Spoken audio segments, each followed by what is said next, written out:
Welcome to bird media. నేను మీ Pawan Krishnamurthy.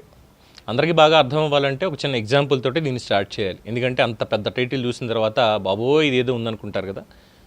Simplify చేసేద్దాం.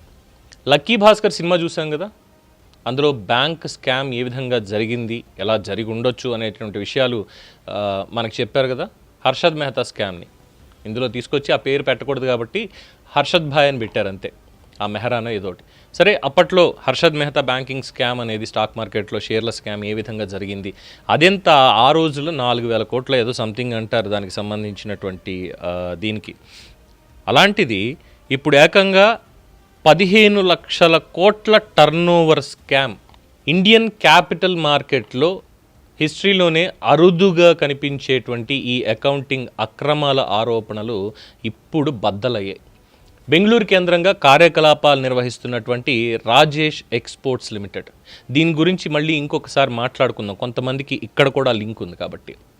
So ఈ రాజేష్ ఎక్స్పోర్ట్స్ లిమిటెడ్ మార్కెట్ నియంత్రణ సంస్థ సెబీ జారీ చేసిన 109 పేజీల మధ్యంతర ఉత్తర్వులు దలాల్ స్ట్రీట్లో తీవ్ర చర్చకి ఇప్పుడు దారితీస్తున్నాయి. ఏం చేశారో తెలుసా, వాళ్ళ కంపెనీ తన ఆర్థిక లెక్కలో అకౌంట్స్లో ఏకంగా వాళ్ళ టర్నోవర్ 15.18 లక్షల కోట్లు, అంటే 15,18,000 కోట్లు ఇన్కమ్ చూపించారు. కానీ ఆ మొత్తానికి సరైనటువంటి ఆధారాలు లేవు. ఇది సెబీ ఇచ్చినటువంటి స్టేట్మెంట్స్. ఈ రాజేష్ ఎక్స్పోర్ట్స్ ఉత్తరాఖండ్లో దేశంలోనే అతిపెద్ద బంగారు శుద్ధి కర్మాగారాల్లో ఒకదాన్ని, బెంగళూరులో భారీ తయారీ కేంద్రాన్ని నిర్వహిస్తోంది. కర్ణాటకలో శుభ్ జ్యువెలర్స్ బ్రాండ్ పేరు మీద దాదాపు 90 షోరూమ్స్ ఉన్నాయి.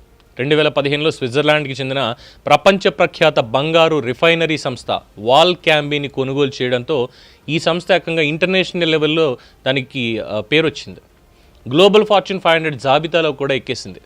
బాగానే ఉంది, మంచిదే కదా, కంపెనీ చాలా చక్కగా పద్ధతి ప్రకారం ఎదిగింది, ఇంటర్నేషనల్ లెవెల్లో మన భారతీయ కంపెనీ కూడా ఉంది అనుకున్నామా, అంతే.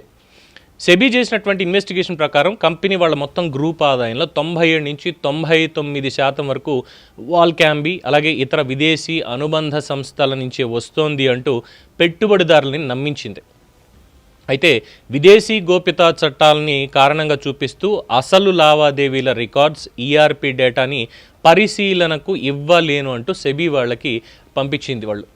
దీంతో స్విస్లో ఉన్నటువంటి ఈ వాల్ క్యాంబీ వాళ్ళకి సంబంధించిన ఆర్థిక పత్రాలు స్వతంత్రంగా పరిశీలించినటువంటి సెబీ, అంటే వీళ్ళు ఎలాగో ఇవ్వనన్నారు, సో డైరెక్ట్గా వాల్ క్యాంబీ దగ్గరికి వెళ్ళి అక్కడ ఉన్నటువంటి వాటిని ఇండిపెండెంట్గా వీళ్ళు వెళ్ళి అక్కడికి మొత్తం అన్నీ చెక్ చేసుకొచ్చిన తర్వాత కేపీఎంజీ ఆడిట్ చేసినటువంటి బ్యాలెన్స్ షీట్స్ ఆధారంగా ఆ సంస్థ వాస్తవ ఆదాయం అంటే టర్నోవర్ సుమారు 3,027 కోట్లు మాత్రమే. ఇది సెబీ ఫైండింగ్స్. కానీ రాజేష్ ఎక్స్పోర్ట్ ఏం చెప్పింది, వాళ్ళ పుస్తకాల్లో విదేశీ అనుబంధ సంస్థల నుంచే వచ్చేది 15,18,413 కోట్ల టర్నోవర్ వచ్చినట్టుగా నమోదు చేశారు. ఎక్కడన్నా అసలు పొంతనుందండి? ఎక్కడన్నా 15,15,000 కోట్లు ఉన్నది 3,027 కోట్లు అని చెప్తున్నారు సెబీ వాళ్ళు. మొత్తం అయిన తర్వాత 109 పేజీల దాంట్లో వీళ్ళు చెప్పింది మాత్రం ఏకంగా 15,18,000 కోట్ల పైచిలకు ఆదాయం వస్తున్నట్టు వీళ్ళు చూపిస్తున్నారు. అంటే మరి ఏమనాలి? ఈ వ్యత్యాసం మీద అసలు ఆధారాలు లేవు, అనేక లావాదేవీలు అనుమానాస్పదంగా ఉన్నాయి. ఇది వాళ్ళ ఉత్తర్వుల్లో సెబీ పేర్కొన్నారు. ఇందులో ఇంకొక కీలకమైనటువంటి అంశం ఎల్ఐసి పెట్టుబడులు. మార్చి 31, 2026 నాటికి అందుబాటులో ఉన్నటువంటి షేర్ హోల్డింగ్ వివరాల ప్రకారం కంపెనీలో ఎల్ఐసికి 10.80% వాటా ఉంది.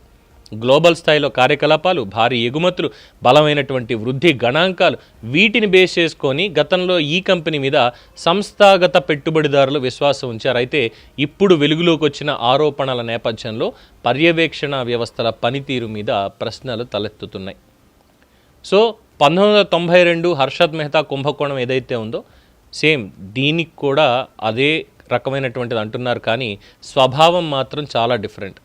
హర్షద్ మెహతా మొత్తం బ్యాంకింగ్ వ్యవస్థలో లోపాలు ఉపయోగించి షేర్ ధరలని పెంచడం, ఆర్టిఫిషియల్గా పెంచడం, దాని మీద చేస్తే ఇక్కడ రాజేష్ ఎక్స్పోర్ట్స్ కేసులో ప్రధాన ఆరోపణలు ఆర్థిక లెక్కల్లో భారీ స్థాయిలో ఆదాయాన్ని చూపించడం, అనుబంధ సంస్థల లావాదేవీల మీద పారదర్శకత లేకపోవడం. ఈ రెండు డిఫరెంటే, కానీ స్కామ్ అంటే స్కామే.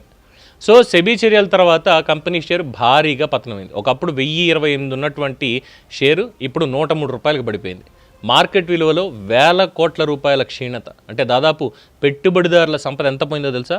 12,725 కోట్ల రూపాయలు ఆవిరైపోయింది ఇన్వెస్టర్లు. వీళ్ళ ఆదాయం 3,027 కోట్లు యాక్చువల్గా సెబీ ఫైండింగ్స్ ప్రకారం.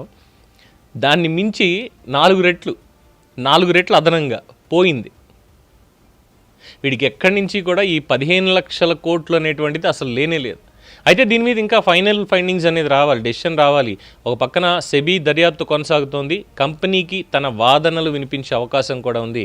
బట్ కార్పొరేట్ చరిత్రలో, ఇండియన్ కార్పొరేట్ హిస్టరీలో చాలా ప్రాధాన్యత కలిగిన అకౌంటింగ్ అండ్ కార్పొరేట్ గవర్నెన్స్ కేసుల్లో ఇది టాప్ మోస్ట్గా మారేటువంటి అవకాశం ఉంది అనేటువంటి అభిప్రాయాలు కూడా వ్యక్తం అవుతున్నాయి.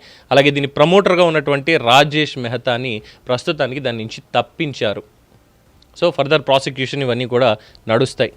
అయితే ఫస్ట్లో అనుకున్నాం కదా ఈ కేసుకి సంబంధించి, అంటే పాపం వాళ్ళు కూడా అలాగే నమ్మి మోసపోయారు. ఇక్కడ కేటీఆర్నో ఇంకొకళ్ళనో లాభం లేదు, ఎందుకంటే వాళ్ళు ఇది కాదు కదా. బట్ 2022 జూన్ 12వ తేదీన కేటీఆర్ చాలా అట్టహాసంగా దీనికి సంబంధించి తెలంగాణలో ఇగో మేము తీసుకొస్తున్నాను చూడండి, ఇగో ఏం ట్వీట్ వేసారో కూడా ఉంది ఇక్కడ. Historic day for Telangana, Rajesh Exports ఎల్ఎస్ట్, a Fortune 500 company to set up India's first display FAB to manufacture the most advanced AMOLED displays with an investment of 24,000 crores, making it one of the largest investments in high-tech manufacturing sector in India. Telangana puts India on the world map of advanced high-tech manufacturing. What was hitherto possible only in Japan, Korea and Taiwan will now happen in Telangana to create large-scale ecosystem of partners and ancillaries supplying to world-class TV, smartphone, tablet markets. Telangana puts India on the world map. ఇది కేటీఆర్ చాలా అట్టహాసంగా ఆ రోజు వచ్చారు, మేము చేస్తున్నాము ఇది అని పెట్టినటువంటి దానికి. అంటే అఫ్కోర్స్ ఇది కూడా ట్రోల్ చేస్తున్నారు అనుకోండి, సార్ ఒకసారి చూసారా మీరు అని చెప్పని. సో ఇందులో ఎల్ఐసి వాళ్ళది, అంటే మనం ఏదైతే పాలసీలు కడతాం వాళ్ళకి, వాళ్ళు దాన్ని తీసుకెళ్ళి మళ్ళీ మనకి ఇన్సూరెన్స్ బ్యాక్ ఇస్తారు కదా, ఇందులోనే పెట్టుబడులు పెడతారు. ఇలాగ గ్రోత్ ఉన్నటువంటి కంపెనీల్లో పెట్టుబడులు వాళ్ళు పెడతారు. ఆ పెట్టిన దాని నుంచి వచ్చే రిటర్న్స్ తోటే మనకి మళ్ళీ ఆ పాలసీలు రిటర్న్ చేయడం ఇవన్నీ కూడా చేస్తూ ఉంటారు. వాళ్ళు బిజినెస్ చేయాల్సిందే, ఊరికే మనం డబ్బులు కట్టేసాం కాబట్టి చచ్చిపోతే ₹1 వెంటనే ఇచ్చేస్తారంటే మిగతా ఎక్కడి నుంచి తీసుకొస్తారు. సో అలాగా వీళ్ళు పెట్టుబడి పెట్టారు. ఎంత దగ్గరగా 10.80% స్టేక్.